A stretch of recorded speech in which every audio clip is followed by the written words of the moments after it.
Ay, grabe naman guys. Tingnan nyo naman itong nabili ko. At dahil sobrang gandang-ganda ako sa quality. Bumili pa nga ako ng dalawa guys. At ito nga ina-unbox ko na naman siya. Napakadali lang din naman itong i-assemble dahil paglabas sa karton, iangat mo lang and boom, na-assemble na agad. Ang nagustuhan ko sa product na ito ay napakagandang tingnan at kitang-kita kung anong nasa loob. At syempre, hindi lang dahil maganda siyang tingnan at kung nakikita nyo, may mga butas dito sa bandang likuran. Diyan humihinga ang mga sapatos para hindi magmo-moist ang ilalagay nyong sapatos sa loob. At napaka-satisfying ang tunog nito habang inaayos ko siya dahil lahat fit na fit at hindi sumusobra o kung kinukulang yung mga plastic. At ayan na nga guys, nakita nyo naman napakaganda, diba? At syempre, eto na, i-unbox ko na naman yung isa kasi nga dalawa yung binili ko. Bale, pangatlo na tong ina-unbox ko. Baka nagtataka kayo kung bakit napakarami kong binili, kukunti lang naman yung sapatos namin. Ang totoo niyan guys, hindi lang naman sapatos ang ilalagay ko dito, kundi mga ibang gamit namin na pwedeng makita ng mga tao at magandang tingnan kapag nailagay sa loob. At ayan na nga guys, tapos ko nang i-assemble ang dalawang acrylic shoebox na yan. At kung nakikita nyo, napakagandang tingnan. Ang tingin ko nga dito ay parang nata de coco na parang sarap-sarap ngat-ngatiin.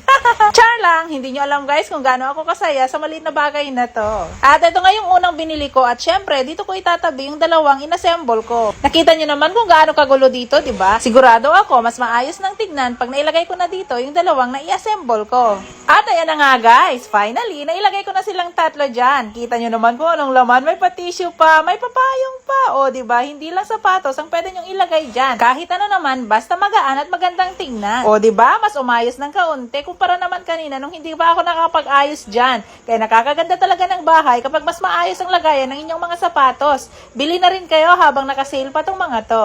Bye!